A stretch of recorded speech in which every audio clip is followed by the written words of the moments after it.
ఆశీర్వదించబడాలని ఎంతో భారంతో ప్రయాసతో ఈ రాత్రి ఈ సభను ఏర్పాటు చేయడం జరిగింది. ప్రభునందు ప్రయాస వ్యర్థం కాదు అని దేవుని వాక్యం సెలవిస్తున్నట్లుగా నిశ్చయముగా ఈ సభ ద్వారా దేవుడు అనేకులను దర్శించునుగాక. ఆమేన్. సో దేవుని మాటలు మనం అందరం కూడా విందాం. దేవుని వాక్యము చాలా శక్తివంతమైంది. క్రీస్తును గురించిన మాట ఏదైతే ఉందో ప్రజలను రక్షించడానికి అది దేవుని శక్తి అని వాక్యం సెలవిస్తూ ఉంది. దేవుని మాట కఠినమైన జీవితాల్ని కూడా మార్చేస్తూ ఉంది. దేవుని మాటలు మనుషులను బాగు చేస్తూ ఉన్నాయి. దేవుని మాటలు కుటుంబాలను కడుతూ ఉన్నాయి. దేవుని మాట ఏ ప్రాంతంలో వినబడుతుందో, ఏ కుటుంబంలో ఏ వ్యక్తికి దేవుని మాట వినబడుతుందో వారి జీవితాలు, కుటుంబాలు, ఆ ప్రాంతాలు దీవించబడుతూ ఉన్నాయి. ఈ రాత్రి దేవుని మాటలు ప్రకటిస్తూ ఉండగా దేవుడు అనేకులను రక్షించునుగాక. ఆమేన్. దేవుని వాక్యాన్ని ప్రకటిస్తూ దేవుని ఆత్మ నడిపింపును బట్టి నా సాక్ష్యాన్ని కూడా పంచుకుంటాను. ఈ రాత్రి నేను యేసు ప్రభుని నమ్ముకోకముందు ఎలా జీవించేవాణ్ణో, ఎలా నా జీవితాన్ని నాశనం చేసుకున్నానో, దేవుడు నన్ను ఎలా రక్షించారో సాధ్యమైనంత వరకు నా సాక్ష్యాన్ని కూడా ఈ రాత్రి మీతో పంచుకుంటాను. దేవుని ప్రేమ చాలా గొప్పది. దేవుని ప్రేమ ఎలాంటి వ్యక్తినైనా మార్చేస్తుంది. మనకి రాత్రి నా సాక్ష్యాన్ని కూడా మీతో పంచుకుంటున్నప్పుడు అనేకులను దేవుని ప్రేమ తాకునుగాక. హల్లెలూయా, హల్లెలూయా. భూమి మీద ఉన్న ప్రతి మనిషి యేసుక్రీస్తు ప్రభు గురించి తెలుసుకోవలసిన అవసరత ఉంది. యేసుక్రీస్తు ఎవరు? ఆయన ఎందుకు 2000 సంవత్సరాల క్రితం శరీరాన్ని ధరించి, రక్తమాంసములు ధరించి శరీరధారిగా మనుష్య కుమారునిగా ఎందుకు ఈ లోకానికి రావాల్సి వచ్చింది? వచ్చి ఆయన ఏం చేశారు? ఈ విషయాలు ప్రతి మనిషి తెలుసుకోవాలి. బైబిల్ ఏం చెప్తుందంటే, క్రీస్తును గురించిన వార్త లేక మాట ఏదైతే ఉందో అది ఒక కులానికో, ఒక మతానికో, ఒక జాతికో అంకితమైంది కాదు. క్రీస్తును గురించిన మాట అది ప్రతి వ్యక్తికి కూడా సంబంధించినటువంటి మాట. అందుకని దేవుని దూతలు యేసుక్రీస్తు ప్రభు రక్షకునిగా ఈ లోకానికి వచ్చినప్పుడు గొల్లలతో మాట్లాడిన మాట ఏంటంటే, ఇదిగో ప్రజలందరికీ కలగబోవు మహా సంతోషకరమైన సువర్తమానం మేము మీకు ప్రకటిస్తున్నాము. అంటే ఈ మాట, క్రీస్తుని గురించిన మాటలు ఏవైతే ఉన్నాయో అవి కొందరికి పరిమితం కాదు, అవి అందరికీ అవసరం. క్రీస్తుని గురించిన మాట భూమి మీద ఉన్న ప్రతి వ్యక్తికి కూడా అవసరం. ఎందుకంటే యేసుక్రీస్తు ఎవరో కొందరికి సంబంధించిన వాడు కాదు. బైబిల్ చెప్తుంది యేసుక్రీస్తు అందరికీ ప్రభువు అయి ఉన్నాడు. హల్లెలూయా. అందరికీ ప్రభువు అయి ఉన్నాడు, అందరికీ రక్షకుడై ఉన్నాడు, అందరికీ దేవుడై ఉన్నాడు. భూమి మీద ఉన్న ప్రతి వ్యక్తి క్రీస్తుని గురించి తెలుసుకోవాలి. ఈ రాత్రి కొన్ని విషయాలు, అసలు యేసు క్రీస్తు ప్రభు ఎవరు, ఏం చేయడానికి ఈ లోకంలోనికి ఆయన వచ్చారు, కొన్ని విషయాలు దేవుని యొక్క వాక్యంలో నుంచి మీతో పంచుకోవాలని నేను ఆశపడుతూ ఉన్నాను. ఇది సువార్త సభ గనుక కేవలం ఈ స్థలంలో కూర్చున్న మీ గురించి మాత్రమే కాకుండా, దాదాపుకి ఈ మైక్ శబ్దం ఈ చుట్టుపక్కల అనేక కుటుంబాలకి ఈ మైక్ శబ్దం వినబడుతూ ఉంది కదండి. చాలామంది ఈ సభకి ఇక్కడికి రాలేకపోవచ్చు, కానీ ఇంటి దగ్గర కూర్చుని చాలామంది వింటూ ఉంటారు. వారందరినీ ఉద్దేశించి అందరూ యేసు క్రీస్తు గురించి తెలుసుకోవాలనే ఉద్దేశంతో ఈ రాత్రి అసలు యేసు ఎవరు, ఆయన ఎందుకు ఈ లోకానికి రావాల్సి వచ్చింది, వచ్చి ఆయన ఏం చేశారు, దేవుని యొక్క వాక్య ఆధారంతో కొన్ని విషయాలు నేను ప్రకటిస్తూ ఉండగా పరిశుద్ధాత్మ దేవుడు అనేకులు హృదయాలను దేవుడి రాత్రి తెరుచునుగాక. ఆమె చెప్పండి. హల్లెలూయా. సో దేవుని వాక్యం కనుక మీ దగ్గర ఉంటే, బైబిల్ గ్రంథాలు ఉంటే, ఒకసారి బైబిల్ గ్రంథాలు తెరిచి లూకా సువార్త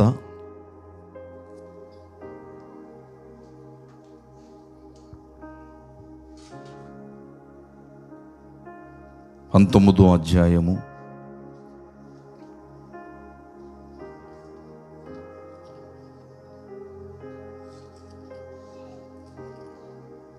1-3 వాక్య భాగాలు. ఆయన సంచరించుచు ఎరుకో పట్టణములో ప్రవేశించి దాని గుండా పోవుచుండెను.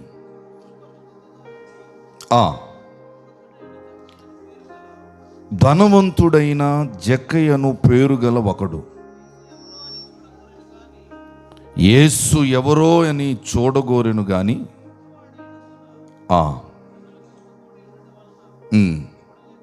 చూడలేకపోయాను. అప్పుడు యేసు ఆ త్రోవను రానయ్యుండెను గనక, ఇది కొంచెం తగ్గించను వెదర్, ఈ మానిటర్ కొంచెం లైట్గా, రానయ్యుండెను గనుక అతడు ముందుగా పరిగెత్తి ఆయనను చూచుటకు ఒక మేడు చెట్టు ఎక్కాను.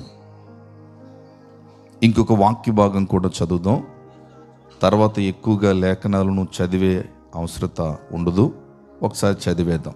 మార్కు సువార్త 4వ అధ్యాయము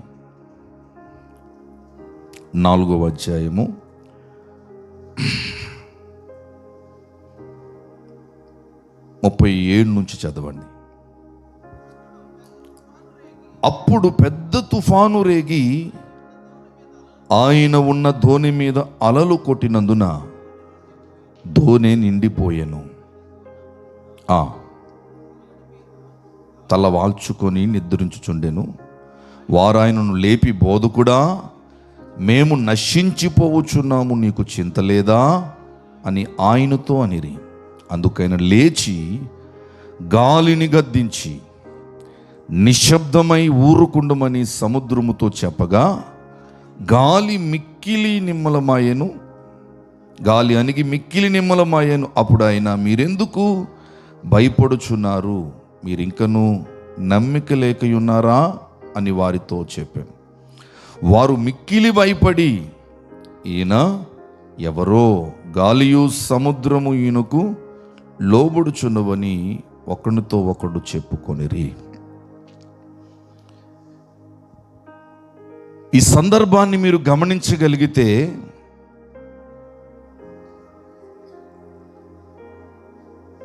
ఒక సందర్భంలో శిష్యులకి కలిగినటువంటి ప్రశ్న, యేసుక్రీస్తు ప్రభు శరీరధారిగా ఉన్న దినాల్లో ఆయన 33.5 సంవత్సరాలు శరీరధారిగా ఈ భూమి మీద జీవించారు. 3.5 సంవత్సరాలు అనేక గ్రామాలు, పట్టణాలు తిరిగి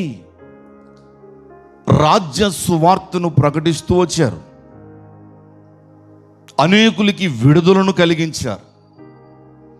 అనేక జీవితాలను మార్చుకుంటూ వచ్చారు. ఇక్కడ ఒక సందర్భం ఏంటంటే, ఒకరోజు యేసుక్రీస్తు ప్రభు ఆయన శిష్యులు ఓ ప్రాంతానికి వెళ్తూ ఉన్నారు. మార్కు సువార్త 5వ అధ్యాయం మీరు చదువుతూ వస్తున్నప్పుడు గెరసిన్ అనబడుతున్న ఒక ప్రాంతానికి యేసుక్రీస్తు ప్రభు వెళ్తూ ఉన్నారు. ఎందుకు వెళ్తున్నారంటే, ఆ ప్రాంతములో ఒక వ్యక్తి ఉన్నారు. ఆ వ్యక్తిని దురాత్మలు పట్టాయి. దయ్యపు శక్తుల చేత అతను పీడింపబడుతూ ఉన్నాడు. అతనికి శాంతి కానీ, సమాధానము కానీ, నెమ్మది కానీ లేదు. ఈ దురాత్మల చేత అతను పీడింపబడుతున్న కారణమును బట్టి అతని జీవన శైలి, జీవించే విధానం ఎలాగుందంటే, బైబిల్ చెప్తుంది అతనికి ఒంటి మీద వస్త్రాలు లేవు. రాళ్ళుతో తన్ను తాను గాయపరుచుకుంటూ ఉన్నాడు. రాళ్ళు తీసుకుని కొట్టుకుంటున్నాడు. తనకి తానే హాని చేసుకుంటున్నాడు. కుటుంబంతో ఉండకుండా సమాధుల్లోనూ, కొండల్లోనూ, లోయల్లోనూ సంచరిస్తూ ఉన్నాడు, జీవిస్తూ ఉన్నాడు. గ్రామంలో ఉన్నవారు అనేక మంది అతన్ని బాగు చేయాలనుకున్నారు, కానీ ఎవరు కూడా బాగు చేయలేకపోయారు. వాక్యం ఏం చెప్తుందంటే, ఒకరోజు ఆ వ్యక్తి మీద యేసు ప్రభు కనికరపడ్డాడు. అతన్ని ఎలాగైనా బాగు చేయాలనుకున్నాడు. ఆ ప్రాంతానికి యేసుక్రీస్తు ప్రభు వెళ్తూ ఉన్నాడు.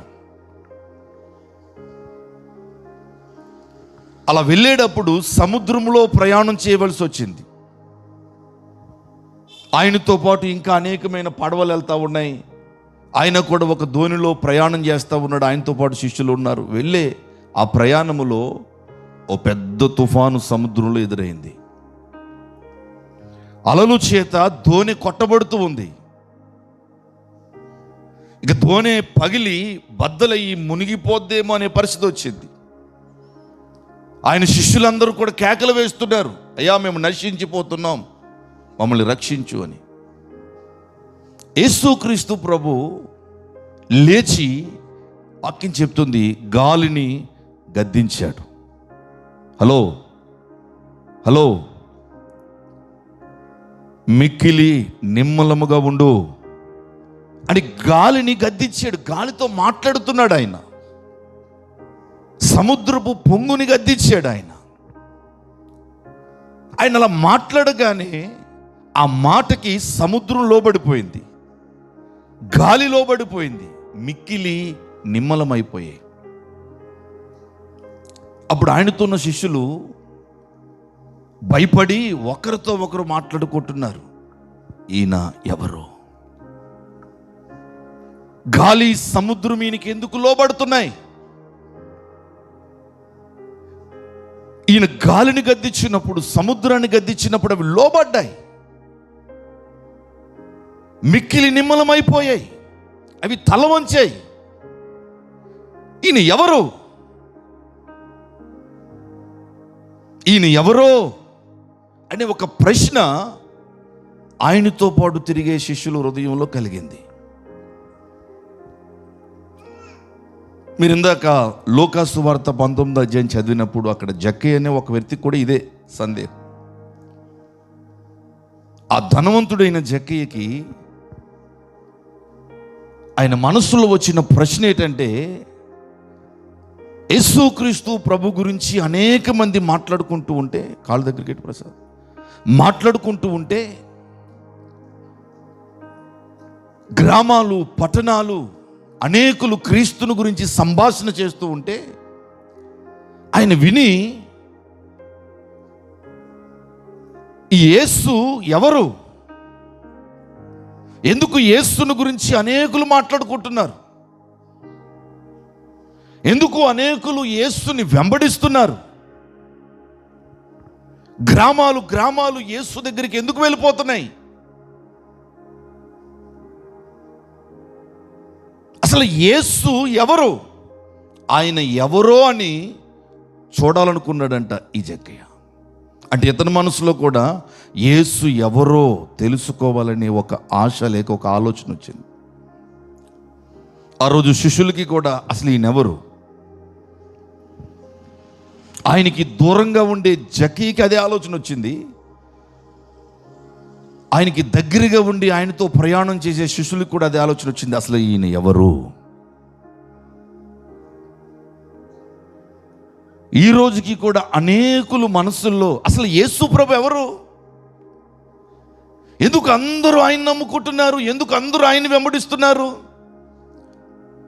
ఎందుకు అందరూ ఆయన దగ్గరికి వెళ్ళిపోతున్నారు, యేసు ఎవరు? అనేక మంది మనసుల్లో హృదయాల్లో ఉన్న ప్రశ్న ఇది.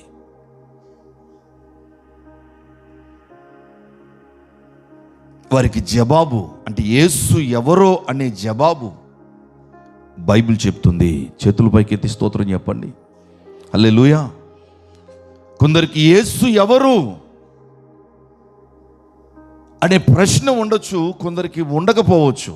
కానీ యేసు ఎవరో భూమి మీద ఉన్న ప్రతి వ్యక్తి కూడా తెలుసుకోవాలి.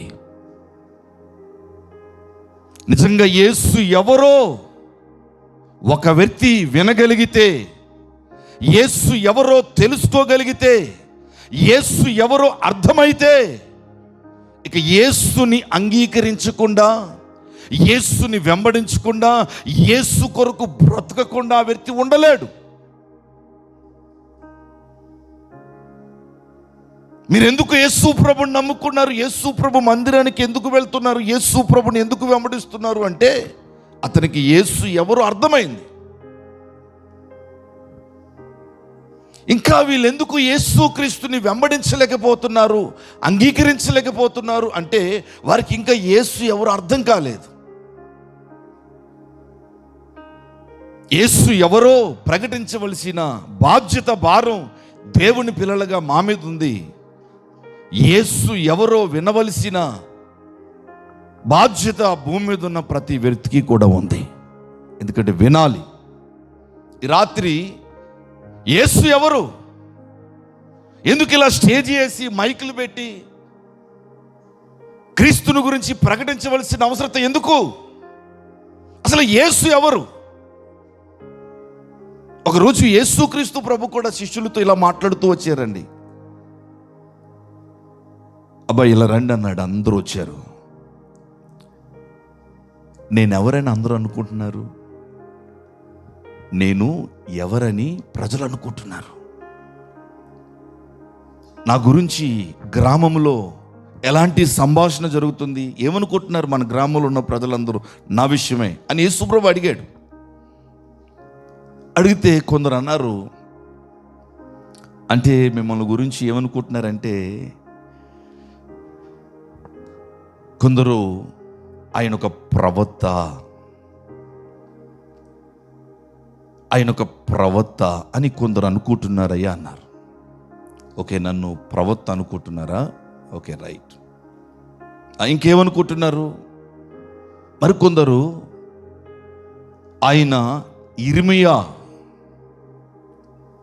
ప్రవక్తలలో ఒకడు అనుకుంటున్నారయ్యా అని చెప్పారు. ఓకే, సరే, మీరేమనుకుంటున్నారు? మీరు చాలా రోజుల నుంచి నన్ను వెంబడిస్తున్నారు కదా, నేనెవరో మీరేమనుకుంటున్నారు?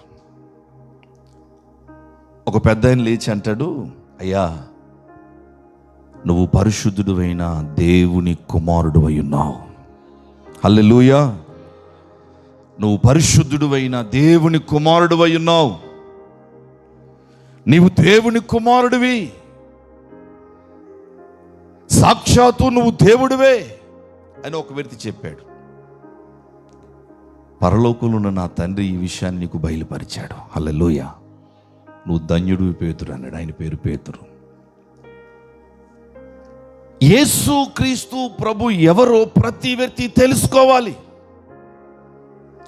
యేసును గురించి తెలుసుకోకపోతే, యేసును గురించి వినకపోతే యేసు ఎవరో తెలుసుకుని యేసుని వెంబడించకపోతే ఆ వ్యక్తి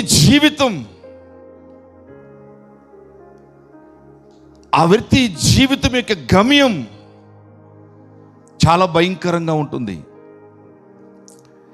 ప్రతి వ్యక్తి యేసు ఎవరో తెలుసుకోవాలి. చూడండి, కొన్ని విషయాలు ఈ రాత్రి సువార్త సభలో నేను చెప్తాను. క్రీస్తుని గురించి దేవుని యొక్క వాక్యము ఏమని చెబుతుంది? అసలు యేసు ఎవరు? సముద్రం ఎందుకు లోబడుతుంది? గాలి ఎందుకు లోబడుతుంది? దురాత్మలు ఎందుకు పారిపోతున్నాయి? ప్రజలకు ఎందుకు స్వస్థత కలుగుతుంది? క్రీస్తు దగ్గరికి వచ్చినప్పుడు ప్రజలు ఎందుకు నూతనమైన వారిగా మారిపోతున్నారు? త్రాగుబోతులు ఎందుకు మారుతున్నారు? ఈరోజు మైక్ పట్టుకుండి యేసు ప్రభు గురించి ప్రకటిస్తున్న నేను ఒకప్పుడు భయంకరమైన త్రాగుబోతుని. మధ్యలో చెప్తాను, ఇంకొంత ప్రసంగం చేసిన తర్వాత దేవుని మాటలు చెప్పిందో చెప్తాను. ఈ మైక్ పట్టుకుని దేవుని గురించి చెప్తున్న నేను ఈ చేత్తో ప్రతిరోజు మందు బాటిల్ పట్టుకుంటే తప్ప రోజు గడిచేది కాదు. ప్రతిరోజు ఫుల్ బాటిల్ మందు తాగేవాడిని ఈ చేత్తో పట్టుకుని. నా జీవితం ఎందుకు మారిపోయింది చెప్తాను, జాగ్రత్తగా మీరు వినాలి. అందరూ వింటారండి? వింటారా సార్? అమ్మ మీరు వింటారా? హల్లెలూయా. అమ్మ మీ పేరు మీరే, నాకు స్ట్రైట్గా నిలబడిన వ్యక్తి మీరే. లేచి నిలబడండి. మీ జీవితంలో దేవుడు అద్భుతాలు చేయబోతా ఉన్నాడు. మీ జీవితంలో మేలు జరగబోతా ఉంది. నువ్వే సమస్యలు అయితే ఉన్నావో దేవుడి రాత్రి చెప్తా ఉన్నాడు, నీకు సంపూర్ణమైన విడుదల ఈ సభ ద్వారా దేవుడు నీకు ఇవ్వబోతా ఉన్నాడు. హల్లెలూయా. యేసు ఎవరు? యేసు క్రీస్తు ప్రభు ఏమై ఉన్నాడు? క్రీస్తును గురించిన విశేషం ఏంటి అనే ప్రశ్నకు దేవుని వాక్యం చాలా స్పష్టంగా జవాబిస్తూ ఉంది. ఒకరోజు కొలసి సంఘానికి, కొలసి పట్టణంలో ఉన్న విశ్వాసులకి దైవజనుడైన పౌలు గారు లేఖ రాస్తూ యేసు క్రీస్తు ఔన్నత్వము గురించి ప్రకటించాడు. యేసు క్రీస్తు ప్రభు ఎలాంటి వారో, ఆయన ఏమై ఉన్నారో ఆయన గురించి ఆ కొలసి సంఘానికి ఆయన ప్రకటిస్తూ వచ్చారు. కొలసి పత్రిక 1వ అధ్యాయము 15వ వాక్యం నుండి మీరు చదువుతూ వస్తూ ఉంటే చాలా శ్రేష్టమైన మాటలు అక్కడ మనకి కనిపిస్తాయి. ఒకరు చదవండి ఎవరైనా.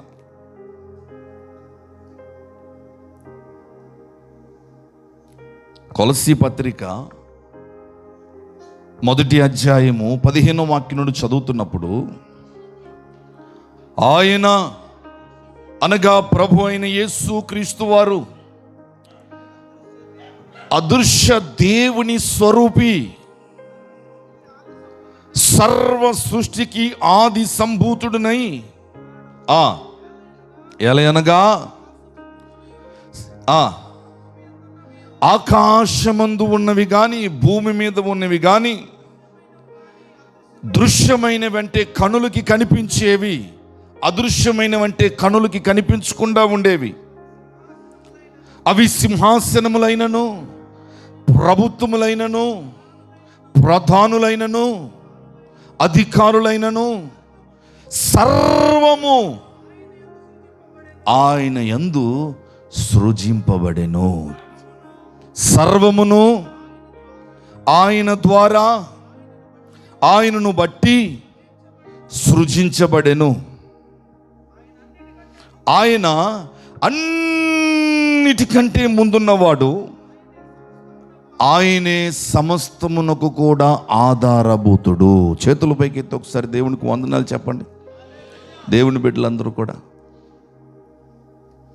దైవజనుడైన పౌలు గారు చాలా స్పష్టంగా క్రీస్తు యొక్క ఔన్నత్వం గురించి ఇక్కడ సంఘానికి ప్రకటిస్తూ ఉన్నారు. ఏమని చెప్తున్నారు? ఆయన ఎవరు?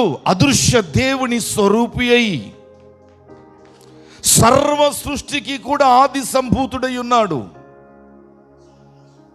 ఆకాశమందు ఉన్నవి కానీ భూమి మీద ఉన్నవి కానీ కనులకి కనిపించేవి కానీ కనులకి కనిపించకుండా ఉండేవి కానీ సింహాసనములైనను, ప్రభుత్వములైనను, అధికారులైనను, సర్వము సమస్తము కూడా ఆయన ద్వారా, ఆయనను బట్టి సృజించబడ్డాయి. ఆయన అన్నిటికంటే ముందున్నాడు. అంటే ఈ మాటలు ఏమైనా తెలియపరుస్తున్నాయంటే, యేసుక్రీస్తు ప్రభు ఎవరయ్యా అనే ప్రశ్న నీకుంటే దానికి జవాబు ఏంటంటే, ఆయన సర్వమును సృష్టించిన సృష్టికర్త అయిన దేవుడై ఉన్నాడు. ఆయన లేకుండా ఏది సృజించబడలేదు. ఆయనను ఎవరూ సృష్టించలేదు. దేవుణ్ణి మనుషులు చేయడం ఏంటండి? దేవుణ్ణి మనుషులు చేయగలరా? మనుషుల చేత సృష్టించబడితే ఆయన దేవుడు ఎలా అవుతాడు? యేసుక్రీస్తు ప్రభుని ఎవరు కూడా సృజించలేదు, ఎవరు ఆయన్ని సృష్టించలేదు. యేసుక్రీస్తు ప్రభు అన్నిటికంటే అంటే ఆకాశము, భూమి, సూర్య, చంద్ర, నక్షత్రాలు, సింహాసనములు, ప్రభుత్వములు, సర్వము సమస్తము, వీటన్నిటికంటే కనులకి కనిపించేవి, కనులకి కనిపించకుండా ఉండేవి. ఏదైతే సృజించబడిందో, ఈ సృష్టించబడిన వీటన్నిటికంటే కూడా ముందుగా ఉన్న దేవుడు ఆయన. ఆయన ఆది నుంచి ఉన్న దేవుడు, అనాది కాలము నుండి ఉన్న దేవుడు. 2000 సంవత్సరాల క్రితం రక్తమాంసములు ధరించి శరీరధారిగా వచ్చాడు. కానీ ఎందుకు వచ్చాడో కూడా చెప్తాను. కానీ ఆయన ఆది నుండి ఉన్న దేవుడు. ఆయనే ఆది, ఆయనే అంతం, ఆయనే మొదటివాడు, ఆయనే కడపటివాడు. అనాది కాలము నుండి ఉన్న దేవుడు. భూమికి పునాదులు లేనప్పుడు, ఆకాశము లేనప్పుడు, ప్రభుత్వములు లేనప్పుడు, సృష్టి లేనప్పుడు, సర్వము సమస్తము శూన్యముగా ఉన్నప్పుడు దేవుడున్నాడు. ఆ దేవుడే ఈ రాత్రి నేను ప్రకటిస్తున్న నజరేయుడైన యేసుక్రీస్తు ప్రభువై ఉన్నాడు. మీరు కూర్చున్నవారని చప్పట్లు కొట్టండి. హల్లెలూయా. కానీ మరి మీరన్నా కొట్టాలి కదా. అంటే దేవుని గురించి చెప్తున్నప్పుడు ఒక రకమైన వైబ్రేషన్ రావాలి బాడీలో. నాకు ఆల్రెడీ స్టార్ట్ అయిపోయింది ఇక్కడ. అంటే క్రీస్తు ప్రభు రక్షకుడిగా 2000 సంవత్సరాల క్రితం ఈ లోకానికి వచ్చారు. ఆయన అందరూ పుట్టాడని ఈరోజు కూడా యేసు ప్రభుని ఒక బాలులాగా చూస్తూ ఉంటారు కదా. క్రిస్మస్ వచ్చిందంటే అన్ని యేసుక్రీస్తు పాటలు పాడుతూ ఉంటారు. మంచిదే.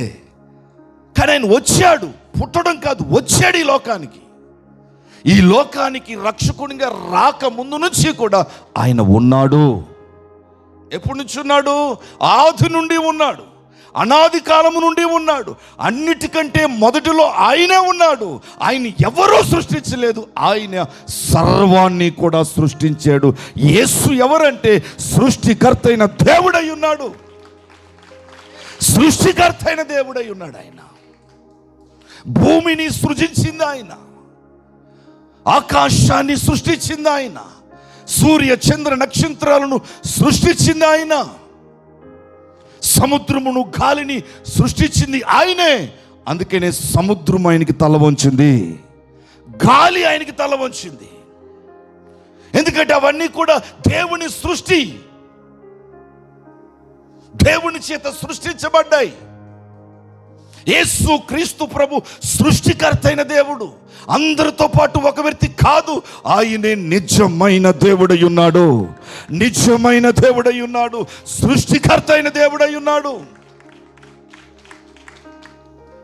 శరీరమును ధరించి ఈ లోకములోనికి రాకమునుపు ఆది నుండి, అనాది కాలము నుండి ఆత్మరూపిగా వాక్యమై ఉన్న దేవుడు. ఆది యందు వాక్యము ఉండెను, వాక్యము దేవుని యుద్ధుడైన, వాక్యమే దేవుడై ఉండెను. ఆ వాక్యమే శరీరమును ధరించి కృపా సత్య సంపూర్ణమై మన మధ్యలో నివసించెను. ఆది యందు ఉన్న వాక్యము, అనాది కాలం నుండి ఉన్న వాక్యము.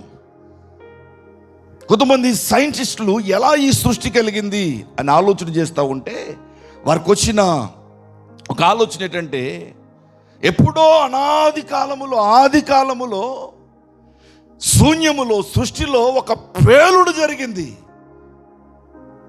ఓ పేలుడు జరిగినప్పుడు ఆ పేలుడు ద్వారా, ఆ శబ్దం ద్వారా ఇదంతా కూడా నిర్మించబడింది. ఆ పేలుడే దేవుని యొక్క వాక్యము. ఆ శబ్దమే ప్రభువైన యేసుక్రీస్తు. ఆయన ద్వారా సమస్తము, సర్వము కూడా సృజించబడింది. యేసు ఎవరంటే సృష్టికర్త అయిన దేవుడు, ఆది సంభూతుడైన దేవుడు, ఆది నుండి ఉన్న దేవుడు, సర్వము సమస్తమును సృష్టించిన దేవుడు, మనుషులను తన చేతులతో చేసుకున్న దేవుడు. భూమికి ఆయనే దేవుడు, ఆకాశానికి ఆయనే దేవుడు, గాలికి ఆయనే దేవుడు, సూర్యుడికి ఆయనే దేవుడు, చంద్రుడికి కూడా ఆయనే దేవుడు, పంచభూతాలకి ఆయనే దేవుడు. భూమి మీద ఉన్న ప్రతి మనిషికి ఎవరయ్యా దేవుడు అంటే సృష్టికర్త అయిన దేవుడు, ఆయనే ప్రభు అయిన యేసుక్రీస్తు వారు. మనుషులను సృష్టించిన దేవుడు. అయితే సృష్టి అంతా ఆయనకి లోబడుతుంది, కానీ ఆయన ఇష్టపూర్వకంగా చేతులతో చేసిన ఒక అద్భుతమైన సృష్టి, అంతట్లో కూడా ఒక అద్భుతమైన సృష్టి ఏంటంటే మానవ సృష్టి కదా. కానీ మనుషులే ఆయనకి లోబడతలేదు. అన్నీ లోబడుతున్నాయి. గాలి లోబడుతుంది, సముద్రం లోబడుతుంది, అన్నీ లోబడుతున్నాయి, కానీ మనుషులు లోబడలేకపోతున్నారు. నిన్ను సృష్టించింది ఆయనే, నీ నిర్మాణకుడు ఆయనే, నీ జీవం ఆయనే, నీకు ఆధారం ఆయనే, నీకు శిరస్సు ఆయనే. చూడండి, భూమి మీద ఉన్న ప్రతి మనిషి అసలు దేవుడు లేకుండా, యేసు ప్రభు లేకుండా బ్రతకలేడు. ఎందుకంటే ప్రతి మనిషిలో ఉన్న ఊపిరే యేసు అనే నామాన్ని స్మరిస్తూ ఉంది. మీరు ఊపిరి పీల్చేటప్పుడు మీరు ఒకసారి అలాగ పైకి లాగితే ఏమని శబ్దం వస్తుందో తెలుసా? ఒకసారి లాగండి అందరూ కూడా, ఏ అనే శబ్దం వస్తుంది. ఒకసారి వదలండి అందరూ కూడా. మీ ఊపిరిలోనే యేసు అనే శబ్దం ఉంది.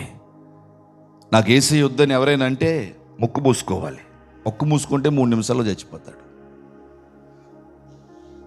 నువ్వు పైకి కిందకి ఊపిరి లాగి విడుస్తున్నప్పుడు అందులో యేసు యేసు యేసు యేసు, నీ శ్వాసలోనే యేసుక్రీస్తు నామం ఉంది. హల్లెలూయా. మనుషుల్లో ఉన్న ఆత్మ దేవుడు పెట్టిన దీపం అని బైబిల్ చెప్పింది. కాబట్టి ఆయన ఎవరంటే సృష్టికర్త అయిన దేవుడు, సర్వమును సమస్తమును కూడా సృజించిన సృష్టికర్త అయిన దేవుడు. అన్నిటికంటే ముందున్నాడు. ఆయన్ని ఎవరూ సృష్టించలేదు, ఆయనే సర్వమును సమస్తమును కూడా సృష్టించాడు. యేసు ఎవరు అనే ప్రశ్న నీకుంటే దానికి జవాబు యేసు సృష్టికర్త అయిన దేవుడు. హల్లెలూయా. ఆయన ఎవరూ సృష్టించలేదు, ఆయన సర్వమును కూడా సృష్టించాడు. మరి సృష్టికర్త అయిన దేవుడు, అన్నిటినీ సృజించిన వాడు, అన్నిటికంటే ముందున్నవాడు, ఎందుకు రక్తమాంసములు ధరించి ఈ లోకానికి రావాల్సి వచ్చింది అనే ప్రశ్న ఉంటే దానికి కూడా అద్భుతమైన జవాబు బైబిల్ చెప్తూ ఉంది. ఆయన ఎవరంటే పాపులను రక్షించడానికి, పాపుల కొరకు ప్రాణం పెట్టి పాపులందరినీ కూడా రక్షించడానికి, పాపులను ప్రేమించి నశించిపోతున్న ప్రతి వ్యక్తిని కూడా రక్షించడానికి, పాపులు రక్షకుడిగా ఈ లోకానికి వచ్చిన ప్రేమ కలిగిన ఒకే ఒక దేవుడు ప్రభువైన యేసుక్రీస్తు వారు. రోమాపత్రిక అది మనకి తెలియపరుస్తూ ఉంది. బైబిల్లో నుంచి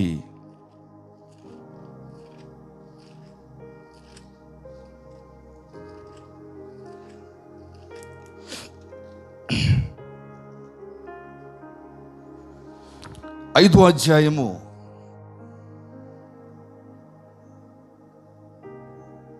6 నుంచి చదువుతున్నప్పుడు, ఎలయనగా మనమింకా బలహీనులమై ఉండగా క్రీస్తు యుక్త కాలమున భక్తిహీనుల కొరకు చనిపోయాను.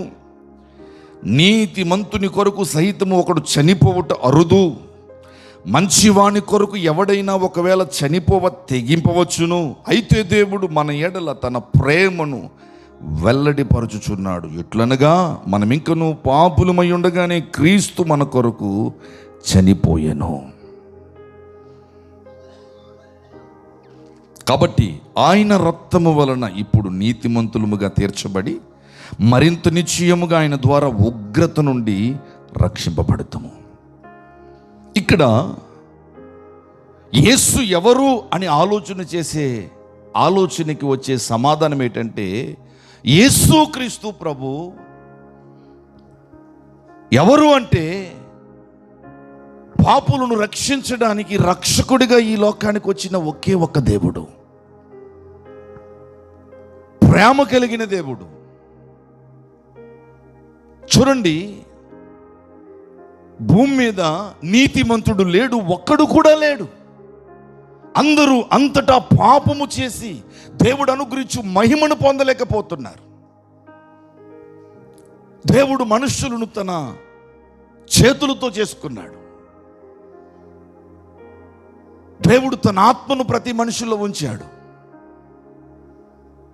దేవుని చేత సృష్టించబడిన ఈ మనిషి దేవునికి లోబడకుండా దేవుని మార్గాన్ని విడిచి, దేవుని మాటను పెడచెవును పెట్టి, దేవుణ్ణి విడిచి విచ్చలవిడిగా తిరుగుతూ ఆ పాపిష్టిపు జీవితాన్ని జీవిస్తున్నప్పుడు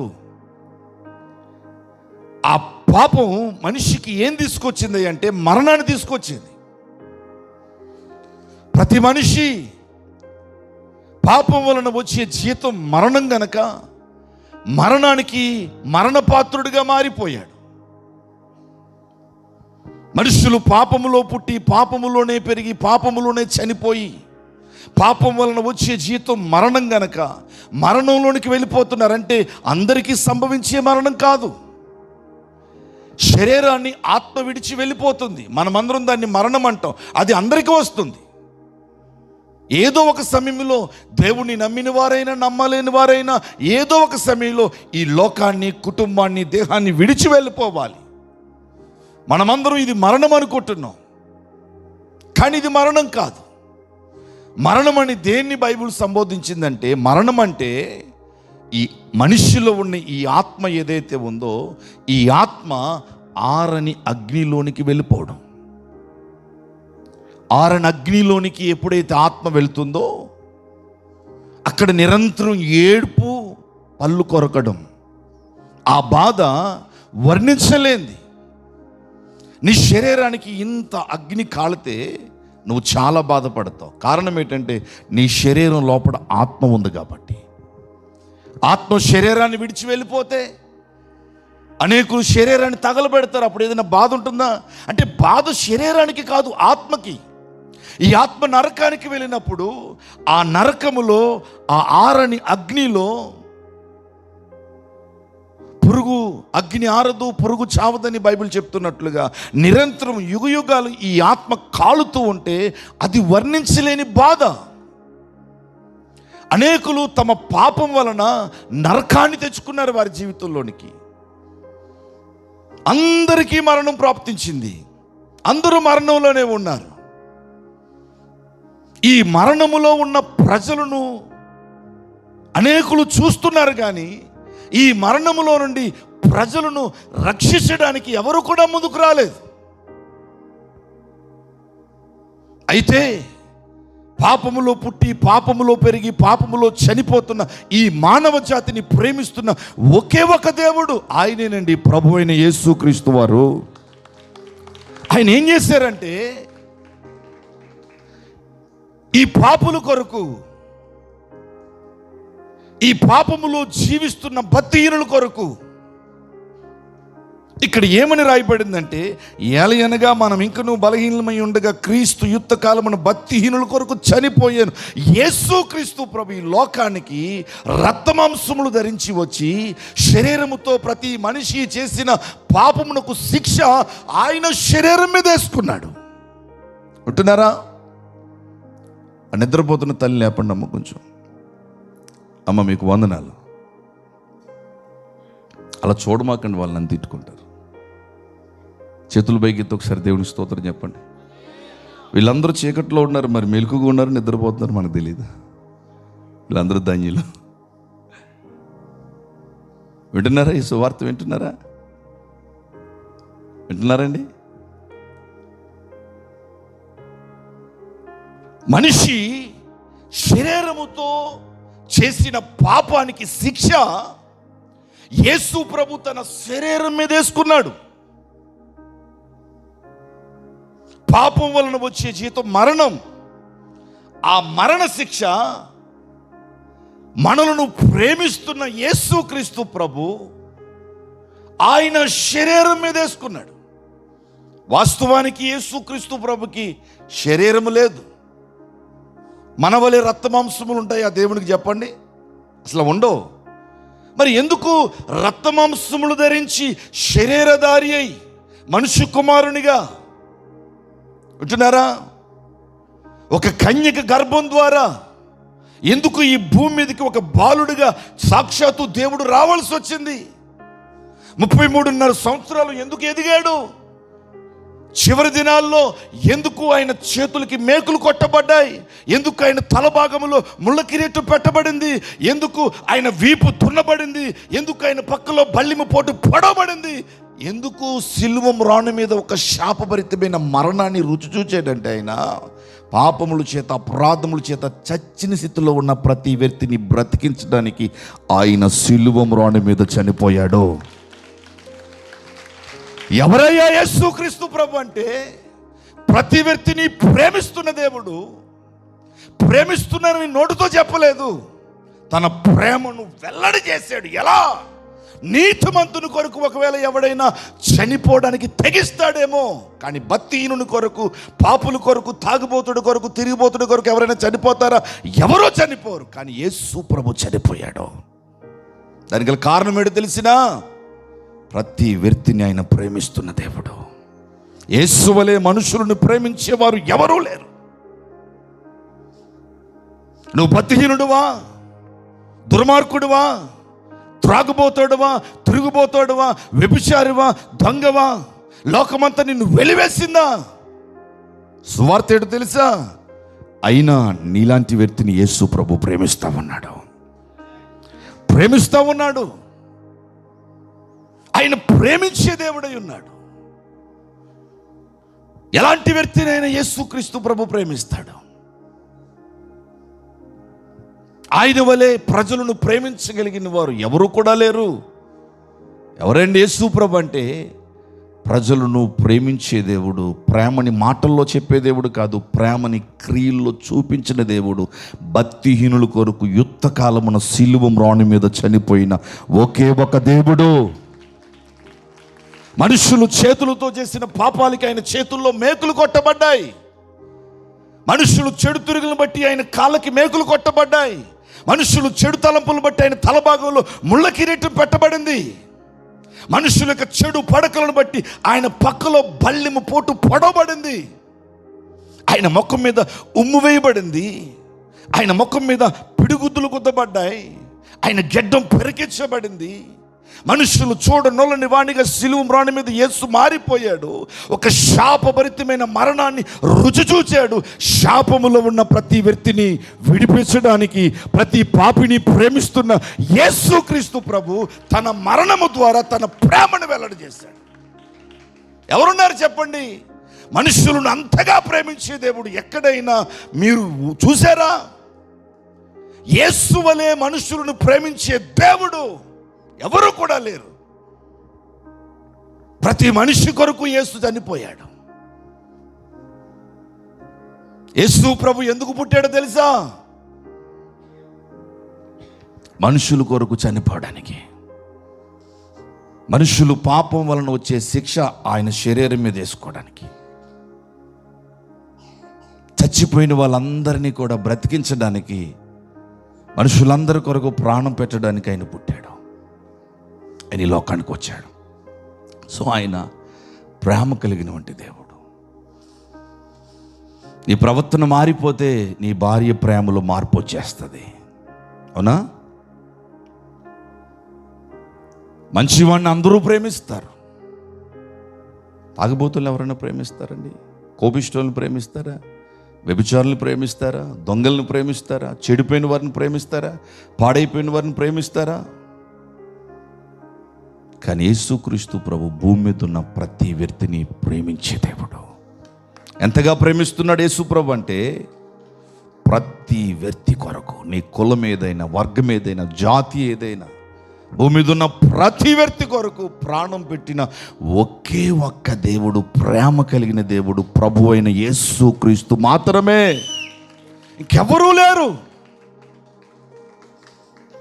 మేబీ ఉండొచ్చు, దేవుళ్ళుగా దేవతలుగా పిలువబడేవారు అనేకులు, కానీ ప్రజలను ప్రేమించి ప్రజల కొరకు ప్రాణం పెట్టిన దేవుడు, తన ప్రాణము ద్వారా ప్రేమను వెల్లడి చేసిన దేవుడు ఒకే ఒక్క దేవుడు, ఆయనే ప్రభు అయిన యేసుక్రీస్తు వారు.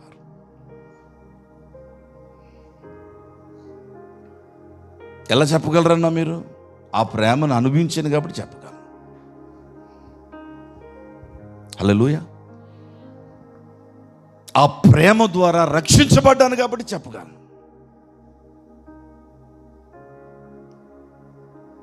ఈ రాత్రి అంతా యేసు ప్రభు గురించి నేను ప్రకటించగలను.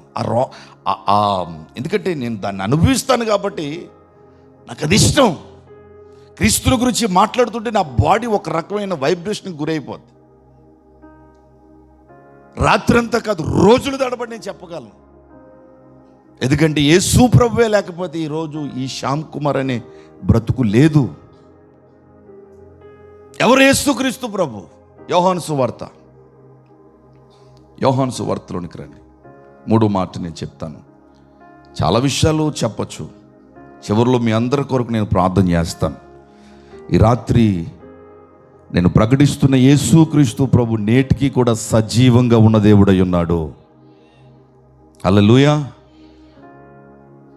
ప్రజలందరి కొరకు ఆత్మరూపిగా వాక్యమయున్న సృష్టికర్త అయిన దేవుడు, ప్రజలందరూ తమ శరీరములతో చేసిన పాపములను బట్టి వారు మరణమునకు పాత్రులుగా మారిపోయినప్పుడు వారిని ఆ పాపము నుండి, మరణము నుండి విమోచించి వారి మీద ఉన్న శాపాన్ని కొట్టివేసి ప్రజలకు రక్షణ ఇవ్వడానికి ఆయనే శరీరాన్ని ధరించి, రక్తమాంసములు ధరించి ఈ లోకానికి వచ్చి 33.5 సంవత్సరాలు శరీరధారిగా జీవించినటువంటి ఆ దేవుడు ప్రజలందరి కొరకు సిలువ మ్రాను మీద చనిపోయి సమాధి చేయబడి తిరిగి 3వ దినమున సమాధిని గెలిచి సజీవుడిగా పునరుద్ధరణుడిగా లేచాడు. ఇదిగో మృతుడునైతిని గాని యుగ యుగములు కూడా నేను సజీవంగా ఉన్నానని చెప్పాడు. హల్లెలూయా. యేసు ప్రభు నేటికి కూడా సజీవంగానే ఉన్నాడు. అవును, 33.5 సంవత్సరాలు మనవలే రక్తమాంసములు ధరించి ఉన్నాడు. కానీ ఇప్పుడు ఎలా ఉన్నాడంటే ఆత్మరూపిగా ఉన్నాడు. మన మధ్యలో ఉన్నాడు, మనతో ఉన్నాడు. హల్లెలూయా. నేటికి యేసు సజీవంగానే ఉన్నాడు. క్రీస్తునందు విశ్వాసం ఉంచిన వాడు మరణములో నుండి జీవములోనికి వచ్చేస్తా ఉన్నాడు. చీకటిలో నుండి వెలుగులోనికి వస్తా ఉన్నాడు. శాపములో నుండి ఆశీర్వాదంలోనికి వచ్చేస్తా ఉన్నాడు.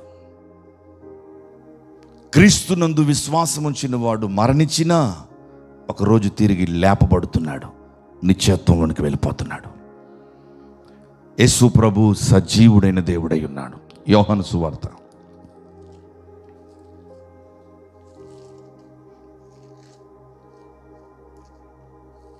1వ అధ్యాయం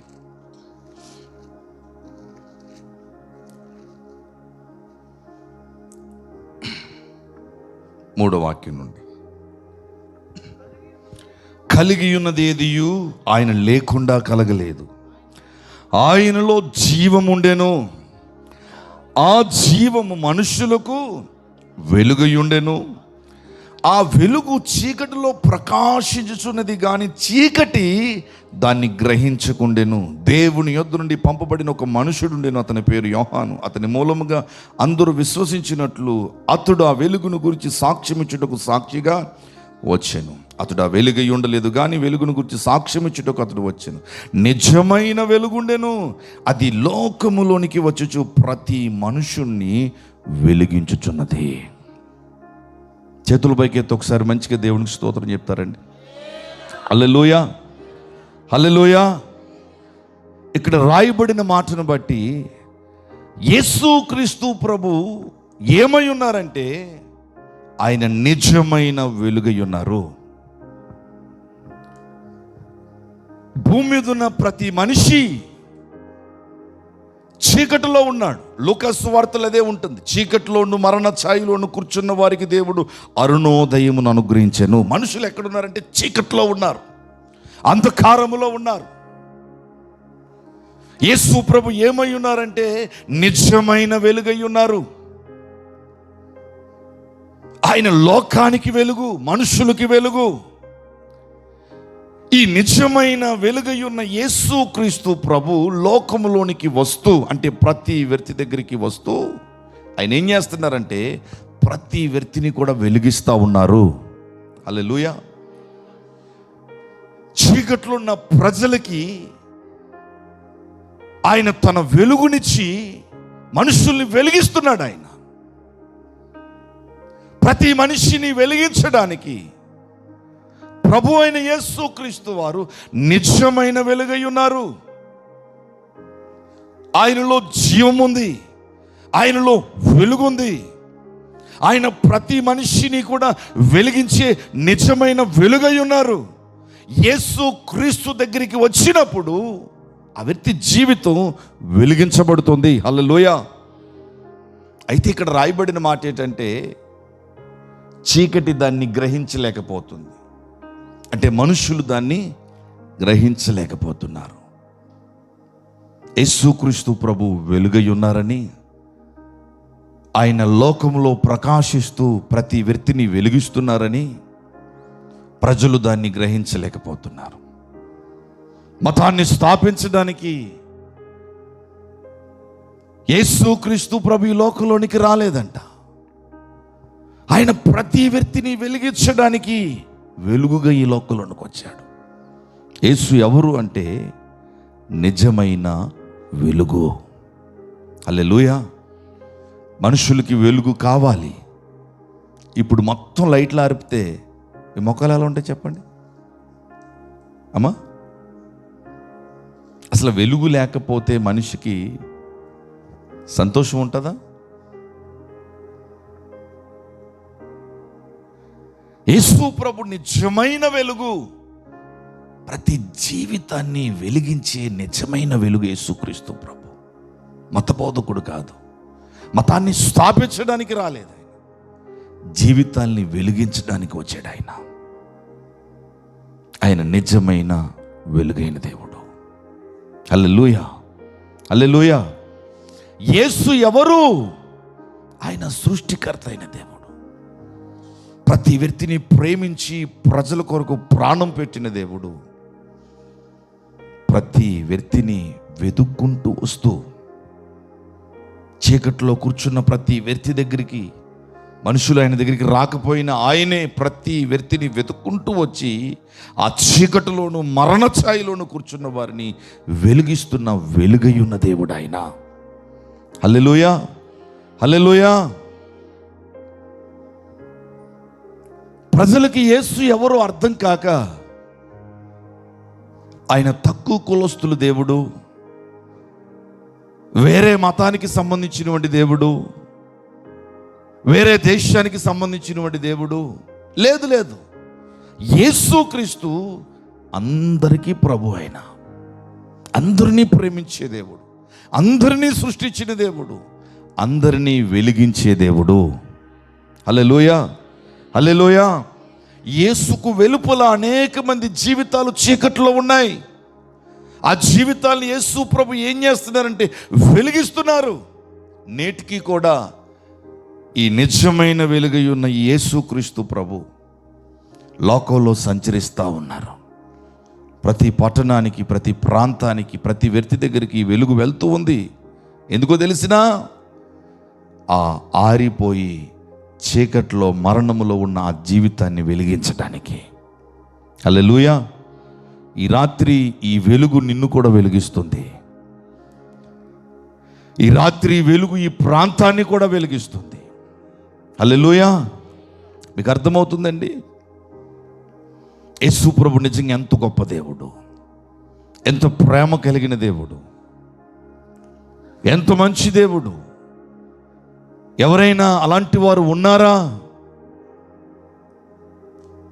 లేరు,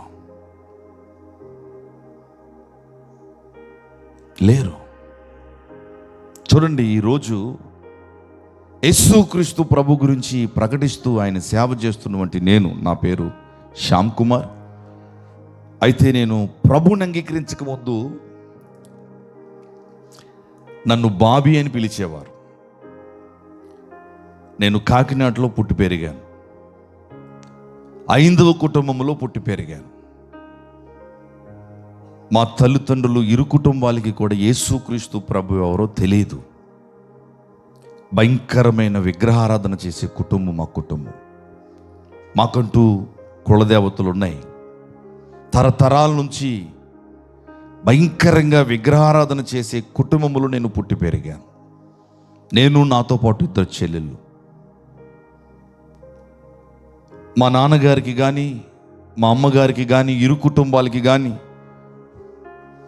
యేసుక్రీస్తు ప్రభు గురించి ఎవ్వరికీ తెలియదు. అనేక తరాల నుండి విగ్రహారాధన చేస్తూ జీవించేవారు మేము.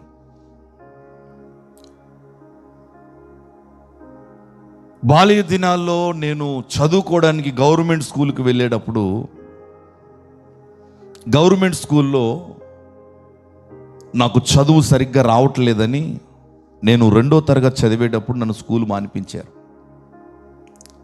నీకు చదువు రాదలే కానీ ఏదైనా ఒక పని నేర్చుకో అని కాకినాడలో జగన్నాథపురం 1 టౌన్ పోలీస్ స్టేషన్ డౌన్లో ఒక లారీ మెకానిక్ షెడ్ ఉంటుంది.